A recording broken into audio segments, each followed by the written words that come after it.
Il était une fois, dans un grand royaume, un gentil roi et sa jolie reine qui vivaient harmonieusement. La reine venait de mettre au monde leur première fille. Ils l'appellent Blanche-Neige. Malheureusement, la reine mourut rapidement. La loi de son royaume obligeait les rois à se remarier. La nouvelle reine était vaniteuse. Elle n'aimait pas la petite Blanche-Neige. La nouvelle reine avait un miroir magique. Elle lui demandait continuellement: Miroir, miroir, suis-je la plus belle du royaume? Le miroir répondait toujours: Oui, oui, ma reine.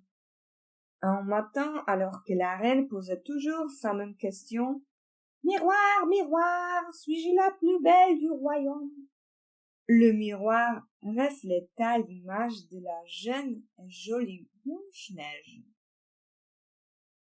Humiliée, la reine appela son garde-chasse pour lui confier la mission d'amener Blanche-Neige dans la forêt et de la tuer.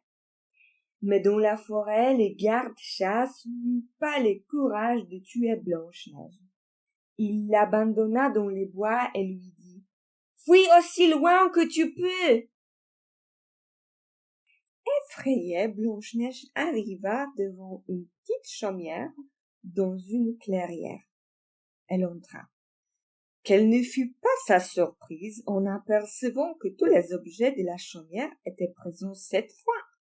Il y avait 7 petits lits alignés devant la cheminée. Fatiguée, Blanche-Neige s'endormit profondément. Le soir venu, 7 nains entrèrent dans la petite maison.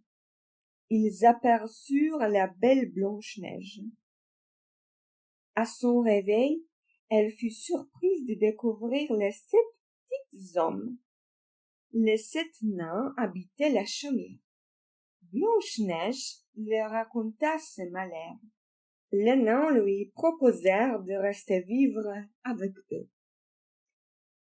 Un matin, au château, la reine demanda encore à son miroir: Miroir, miroir, suis-je la plus belle du royaume? Le miroir afficha à nouveau l'image de Blanche-Neige dans la chaumière de 7 nains.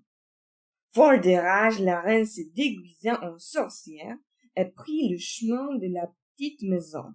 Elle projetait de tuer Blanche-Neige en lui proposant de goûter une pomme empoisonnée. Dès que Blanche-Neige croqua la pomme, elle tomba dans un profond sommeil. Les nains la croyaient morte. Ils furent très tristes. Pour rendre hommage à sa beauté, ils lui confectionnèrent un cercueil de verre. Le lendemain, un prince passa près du cercueil. Émerveillé par la beauté de Blanche-Neige, il déposa un baiser sur sa joue. La jeune fille s'éveilla. Le maléfice était rompu. Le prince demanda la main de Blanche-Neige, qui accepta.